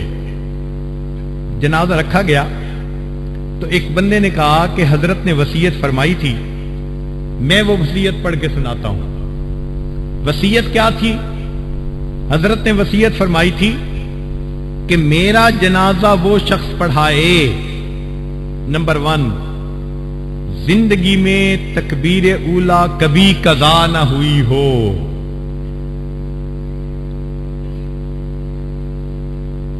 اس کی زندگی میں تہجد کی نماز بھی کبھی قضا نہ ہوئی ہو، دوسری شرط۔ اور تیسری شرط، اتنا عبادت گزار کہ عصر کی سنتیں جو غیر مؤکدہ ہیں وہ بھی کبھی نہ چھوڑی ہوں۔ اور چوتھی شرط کہ اس نے کبھی غیر محرم کو بری نظر سے نہ دیکھا ہو۔ 4 خوبیاں جس میں ہوں وہ میرا جنازہ پڑھائے۔ جب اعلان کیا گیا تو مجمع کو تو سانپ سونگھ گیا۔ کون تھا جو آگے بڑھتا اور کہتا کہ میرے اندر یہ 4 خوبیاں ہیں؟ لوگ پریشان تھے، حضرت کا جنازہ کون پڑھائے گا؟ کچھ دیر کے بعد ایک آدمی مجمع سے اٹھا، رو رہا تھا، آگے بڑھا، حضرت کے جنازے کے قریب پہنچا، کپڑا کفن کا ہٹایا اور حضرت سے کہا کہ حضرت آپ تو فوت ہو گئے، مجھے آپ نے رسوا کر دیا۔ آپ خود تو فوت ہو گئے، مجھے آپ نے رسوا کر دیا، میرا راز آپ نے کھول دیا۔ پھر اس نے مجمع کے سامنے اللہ کو حاضر ناظر جان کر قسم اٹھائی، میرے اندر یہ چاروں خوبیاں موجود ہیں۔ اس شخص نے نماز جنازہ پڑھائی، لوگوں نے دیکھا یہ وقت کا بادشاہ التمش تھا۔ اگر وقت کا بادشاہ اتنا متقی ہو سکتا ہے کہ اس کی تہجد قضا نہ ہوئی، تکبیر اولیٰ قضا نہ ہوئی، عصر کی سنتیں قضا نہ ہوئی، غیر محرم عورت پر کبھی زندگی میں بری نظر نہ پڑی، تو پھر ہم کیا قیامت کے دن بہانے کریں گے کہ اللہ ہم شریعت کی اتباع کیوں نہ کر سکے؟ آج وقت ہے نیکی تقوی کی زندگی کو اختیار کر لیں۔ گناہوں کا بخشوانا آج بڑا آسان ہے۔ آنکھ سے ایک آنسو گرے گا، پورے کے پورے گناہوں کو دھو کے دھلا جائے گا۔ اس لیے ہمیں چاہیے کہ ہم آج اپنے دلوں میں یہ عہد کریں کہ اللہ آج کے بعد ہم نیکوکاری اور تقوی کی زندگی گزاریں گے اور گناہوں سے ہم جان چھڑائیں گے۔ ورنہ سچی بات تو یہ ہے کہ جو زندگی ہم گزار چکے ہیں، اگر اسی کو لے کے اللہ کے سامنے چلے گئے اور قیامت کے دن اللہ تعالیٰ نے ہمیں چوائس دے دیا، میرے بندے یا تو خود ہی جہنم چلے جاؤ، یا ہم تمہاری زندگی کی ویڈیو تمہارے باپ کو دکھاتے ہیں، تمہارے استاد کو دکھاتے ہیں، پیر کو کہیں تمہاری زندگی کی ویڈیو تمہارے مریدوں کو دکھاتے ہیں، بیوی کو کہیں تمہاری ویڈیو تمہارے خاوند کو دکھاتے ہیں، اور بیٹی کو کہیں کہ یا تو جہنم چلی جاؤ یا تمہاری ویڈیو تمہارے باپ کو دکھاتے ہیں۔ تو مجھے تو لگتا ہے ہم سب یہی کہیں گے، اللہ ہماری ویڈیو کسی کو نہ دکھانا، ہم خود ہی جہنم چلے جاتے ہیں۔ اگر زندگی ایسی گزار چکے ہیں تو آج وقت ہے کہ ہم سچی توبہ کر کے اس ویڈیو کو ختم کر کے ایک نئی نیکوکاری کی زندگی گزارنے کا دل میں ارادہ کر لیں۔ اللہ رب العزت گناہوں کو معاف کر کے خوش ہوتے ہیں۔ اللہ تعالی ہمارے گناہوں کو معاف کر دے۔ کیا علامہ اقبال نے خوبصورت شعر کہا، تو غنی از ہر دو عالم من فقیر۔ اللہ تو دو عالم سے غنی ہے، میں فقیر ہوں۔ روز محشر عذرہائے من پذیر۔ اللہ قیامت کے دن میرے عذروں کو قبول کر لینا، گر تمہیں بینی حسابم ناگزیر۔ اگر اللہ آپ نے فیصلہ کر لیا میرا حساب لازمی لینا ہے، اے اللہ از نگاہ مصطفیٰ پنہا بگیر۔ اللہ میرا حساب مصطفیٰ کریم کی نظروں سے اوجھل لے لینا، مجھے ان کے سامنے شرمندگی ہوگی۔ وہ کیا فرمائیں گے، یہ طالب علم تھا، یہ میری حدیث پڑھنے والا، یہ مدرسے میں اللہ کے نام کی روٹیاں کھانے والا، یہ دین کی نسبت رکھنے والا تھا، اور اس کی نجی زندگی ایسی تھی۔ اللہ از نگاہ مصطفیٰ پنہا بگیر، اللہ مصطفیٰ کریم سے میرا حساب اوجھل لے لینا۔ قیامت کے دن ہماری سب کے سامنے اگر رسوائی ہوئی تو پھر کتنا برا ہوگا۔ آج وقت ہے سچی توبہ کے ذریعے اپنے گناہوں کو معاف کروا لیں۔ اللہ تعالی ہمیں نیکی تقوی کی زندگی نصیب فرمائے۔ وآخر دعوانا ان الحمد للہ رب العالمین۔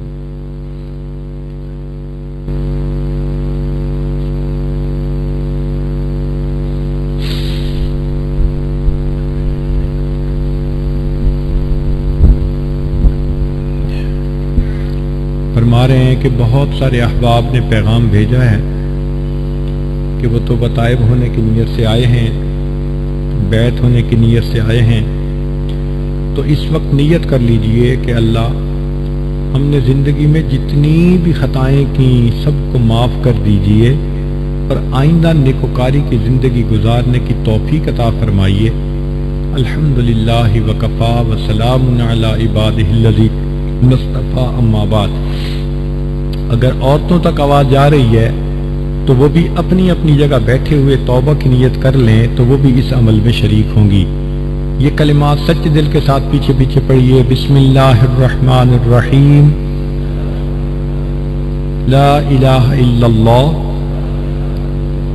محمد الرسول اللہ آمنت باللہ وملائکتہ وکتبہ ورسلہ والیوم الآخر والقدر خیرہ وشرہ من اللہ تعالی والبعث بعد الموت آمنت باللہ کما ہوا باسمائہ وصفاتہ وقبلت جمیع احکامہ اقرار باللسان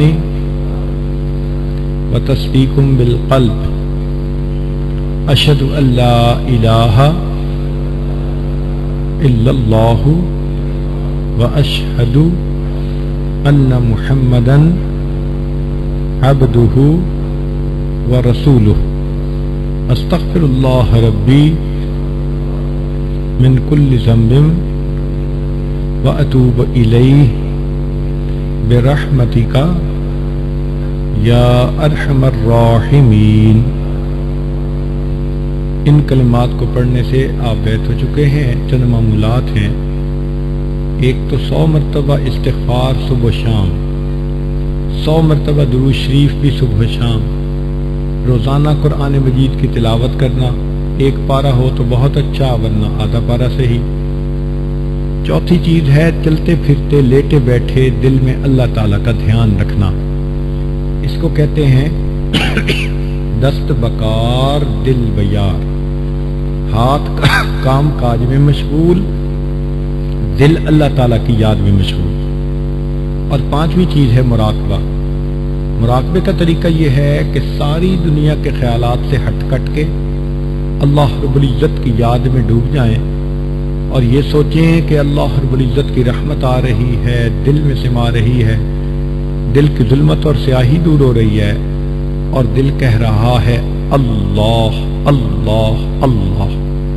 انشاءاللہ 10-15 منٹ کا مراقبہ انسان کے دل کو منور کرے گا اور آپ خود اپنے دل میں اللہ کی محبت میں اضافہ محسوس کریں گے، پھر نیکی اچھے لگے گی، نیک کام کرنے اچھے لگیں گے، برائی سے دل اچاٹ ہو جائے گا، طبیعت ہی میں نفرت آ جائے گی، پھر گناہوں کو چھوڑنا آسان ہو جاتا ہے۔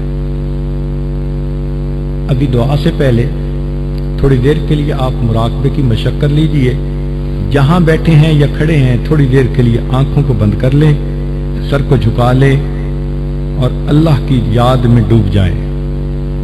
نیچے دیکھیے،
دل مغموم کو مسرور کر دے، دل بے نور کو پر نور کر دے،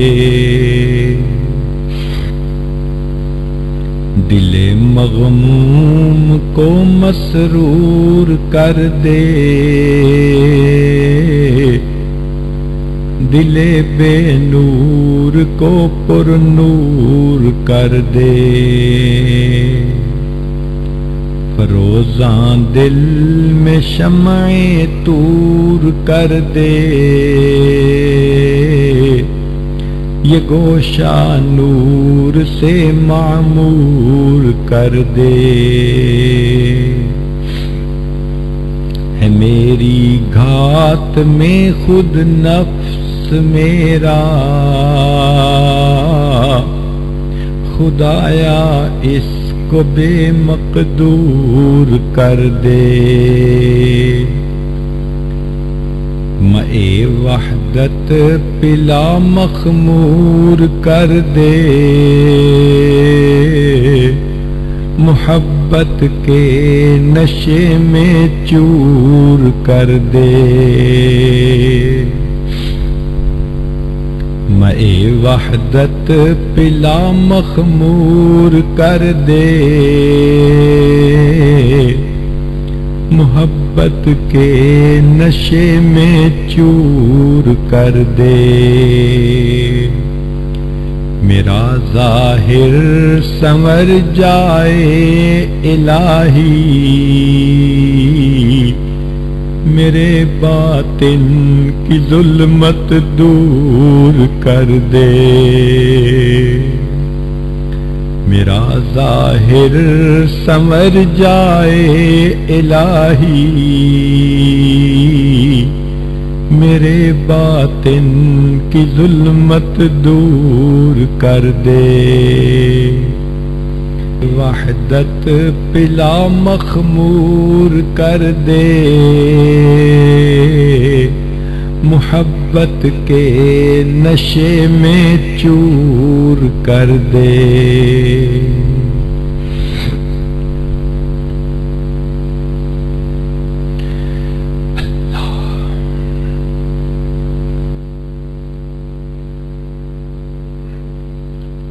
لا الہ الا اللہ محمد۔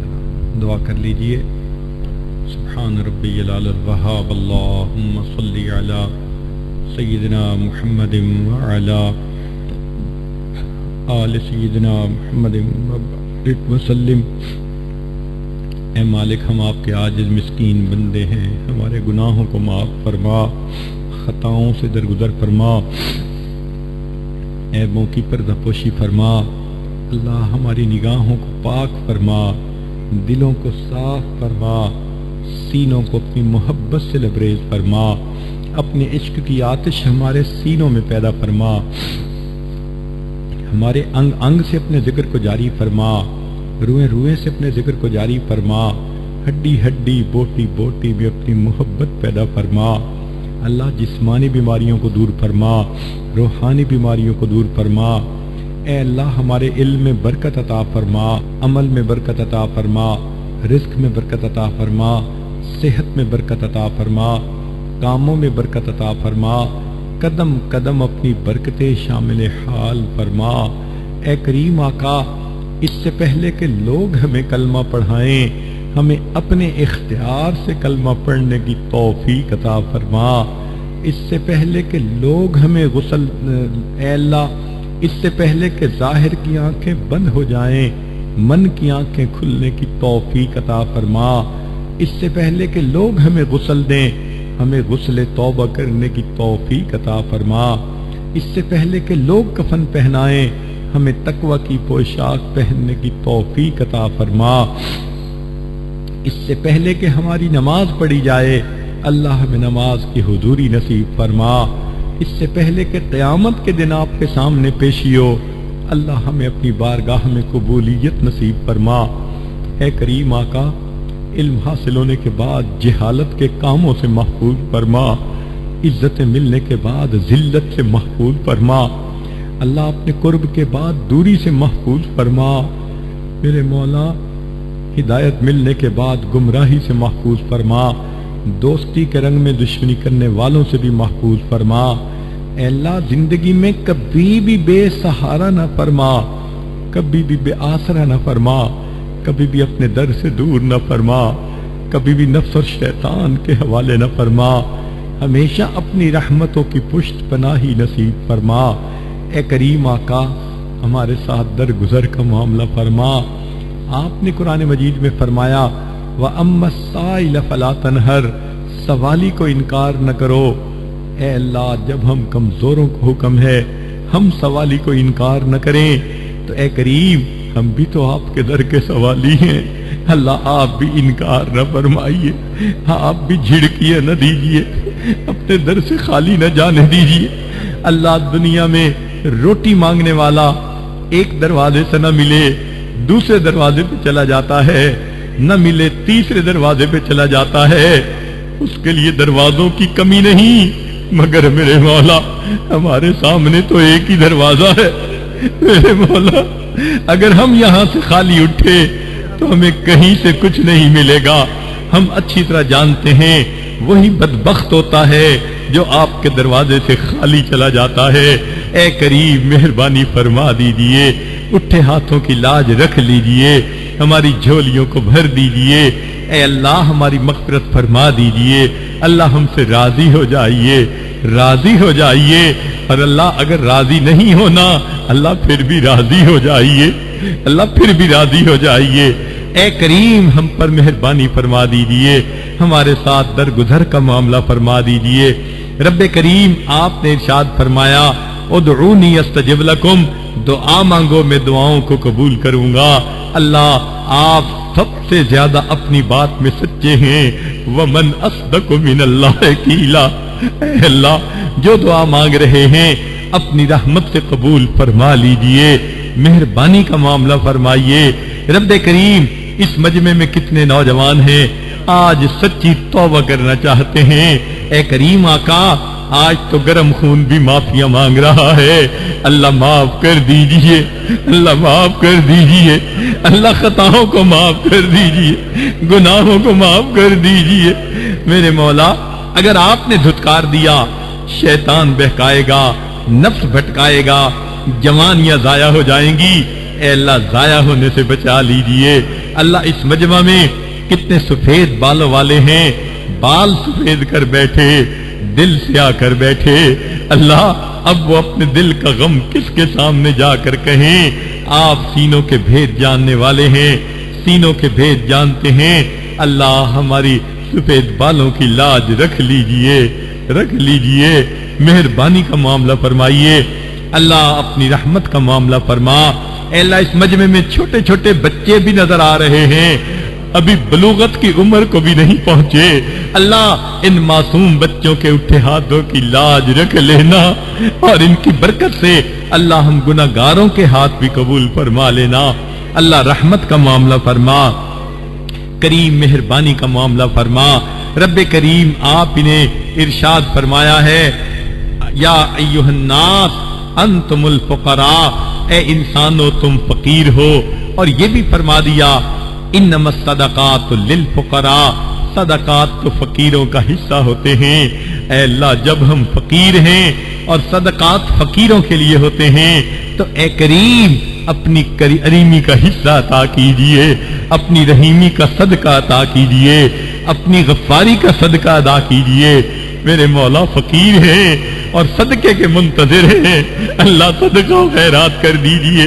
ہمارا حال یوسف علیہ السلام کے بھائیوں والا ہے جو آئے تھے اور کہتے تھے جئنا ببضاعۃ مزجاۃ فاوف لنا الکیل، کہ ہم ایسی پونجی لائے ہیں جو پوری بھی نہیں مگر وزن پورا دے دیجئے۔ وتصدق علینا، ہمارے اوپر صدقہ خیرات کر دیجئے۔ اللہ ہم بھی وہ نیکیاں لائے ہیں جو قیمت پوری نہیں ہو سکتی، اللہ آپ اس کو قبول کر لیجئے۔ وتصدق علینا، ہمارے اوپر صدقہ خیرات کر دیجئے۔ اللہ یوسف علیہ السلام کریم تھے، انہوں نے بھائیوں کو معاف کرتے ہوئے کہہ دیا تھا لا تثریب علیکم اليوم، کہ جاؤ آج تم پر کوئی گناہ نہیں، میں نے تمہیں معاف کر دیا۔ اللہ آپ کے پیارے حبیب صلی اللہ علیہ وسلم بھی کریم تھے، انہوں نے فتح مکہ کے دن قریش مکہ کو یہی الفاظ کہہ دیے تھے لا تثریب علیکم اليوم۔ اللہ آپ سب کریموں سے بڑے کریم ہیں، اللہ آج آپ اپنے بندوں کو یہی فرما دیجئے لا تثریب علیکم اليوم اذهبوا انتم الطلقاء۔ اللہ کہہ دیجئے، اے کریم کہہ دیجئے، اے رحیم فرما دیجئے، اذهبوا انتم الطلقاء، میرے مولا بخش دیجئے، خطائیں معاف کر دیجئے، اللہ قلم پھیر دیجئے، میرے مولا قلم پھیر دیجئے، اللہ معاف فرما دیجئے، اے کریم آج کے دن کی اس گھڑی میں ہماری مغفرت فرما دیجئے، مغفرت فرما دیجئے، اللہ ہمارے گناہوں کو معاف فرما دیجئے، کریم آقا آئندہ نیکوکاری کی زندگی عطا فرما، اے اللہ ہمیں نفس کی، اے اللہ ہمارے نفس کو نفس مطمئنہ بنا دیجئے، اے اللہ ہمیں تقوی و طہارت کی زندگی عطا فرما دیجئے، اے اللہ عمر گزرتی جا رہی ہے، ہمیں ایمان حقیقی کی حلاوت کب نصیب ہوگی، سجدے کا سرور کب نصیب ہوگا، قرآن پاک پڑھنے کی لذت کب نصیب ہوگی، مہربانی فرما دیجئے، ایک رحمت کی نظر ڈال دیجئے، میرے مولا تیری ایک نگاہ کی بات ہے، میری زندگی کا سوال ہے، اے کریم مہربانی کر دیجئے، ہم اچھی طرح جانتے ہیں آپ کی نیم نگاہ بھی ہو گئی ہمارا کام بن جائے گا، اللہ آپ تو اتنے مہربان ہیں کہ موسیٰ علیہ السلام جب فرعون کی طرف جانے لگے تو آپ نے فرمایا دونوں بھائیوں کو کہ فَقُولَا لَهُ قَوْلًا لَيِّنًا، فرعون کے ساتھ نرم گفتگو کرنا، وہ فرعون جو انا ربکم الاعلی کا دعویٰ کرتا تھا، اللہ آپ اگر اس کے ساتھ نرم معاملے کا حکم فرماتے ہیں، اللہ یہاں جتنے لوگ موجود ہیں روزانہ سجدے میں سر ڈال کے سبحان ربی الاعلی کی گواہیاں دیتے ہیں، اے اللہ اپنے ان بندوں کے ساتھ آپ نرم معاملہ کر لیجئے، اللہ نرمی کر دیجئے، اللہ نرمی کر دیجئے، اللہ نرمی فرما دیجئے، اللہ نرمی فرما دیجئے، اے کریم معاف فرما دیجئے، اے اللہ گناہ معاف فرما دیجئے، رب کریم اپنے مقبول بندوں میں شامل فرما لیجئے، رب کریم آنے والے وقت کو گزرے وقت سے بہتر فرما دیجئے، اللہ بچہ پریشان ہوتا ہے، ماں باپ کی طرف دوڑتا ہے تو بندہ پریشان ہوتا ہے، پروردگار کی طرف لوٹتا ہے، اے بے کسوں کے دستگیر، اے ٹوٹے دلوں کو تسلی دینے والے، اے خالی جھولیوں کو بھر دینے والے، اللہ ہم نے بھی جھولیاں پھیلائی ہیں، اللہ ان جھولیوں کو رد نہ کر دینا، میرے مولا مہربانی فرما دینا، اے اللہ رحمت کی نظر کر دیجئے، رب کریم رحمت کا معاملہ فرمائیے، آپ ہی نے تو فرمایا اچھے بروں کے ساتھ اچھائی کا معاملہ کریں، اے اللہ آپ اچھے ہیں ہم برے ہیں، آپ ہمارے ساتھ اچھائی کا معاملہ فرما دیجئے، کرم کا معاملہ فرما دیجئے، کریم اتنے بندوں کے اٹھے ہاتھوں کی لاج رکھ لیجئے،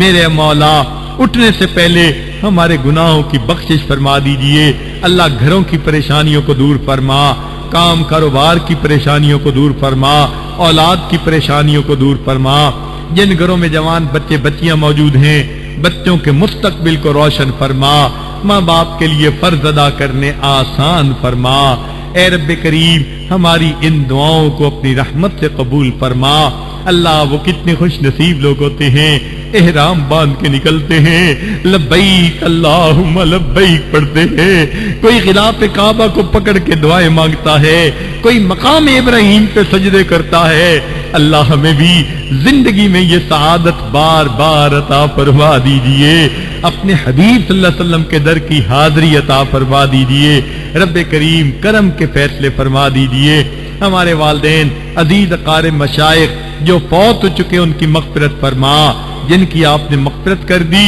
قرب کے اعلیٰ درجات عطا فرما، اللہ مدارس عربیہ کی حفاظت فرما، دعوت و تبلیغ کے کام کی حفاظت فرما، جہاں اللہ اللہ ہوتی ہے ان خانقاہوں کی حفاظت فرما، اے اللہ اپنی رحمت کے ساتھ امت مسلمہ کو عزت رفتہ نصیب فرما، اے کریم آقا آپ کے پیارے حبیب صلی اللہ علیہ وسلم کے سامنے قبیلہ طے کی عورت اچانک ننگے سر آ گئی تھی تو محبوب صلی اللہ علیہ وسلم نے اپنی چادر سے اس کا سر ڈھانپ لیا تھا، اللہ اس وقت آپ کے حبیب کی امت اقوام عالم کے سامنے ننگے سر کھڑی ہے، اللہ امت کا سر ڈھانپ لیجئے، اللہ امت کا سر ڈھانپ لیجئے، اے کریم امت کا سر ڈھانپ لیجئے، اے کریم رحمت کر دیجئے، اللہ رحمت کر دیجئے، ہدایت کی ہواؤں کو عام کر دیجئے، پوری دنیا میں ہدایت کی ہوائیں چلا دیجئے، اے اللہ اتنے بندوں کو امن سکون کی زندگی عطا فرما دیجئے۔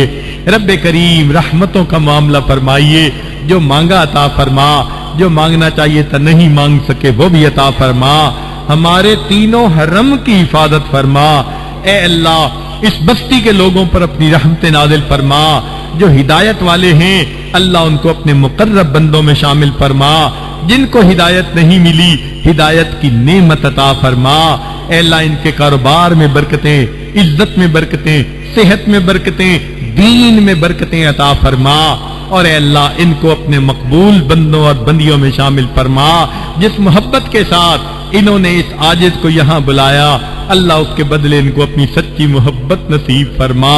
ربنا تقبل منا انک انت السمیع العلیم تب علینا انک انت التواب الرحیم۔ صلی اللہ تعالی علی خیر خلقہ سیدنا محمد وآلہ واصحابہ اجمعین برحمتک یا ارحم الراحمین۔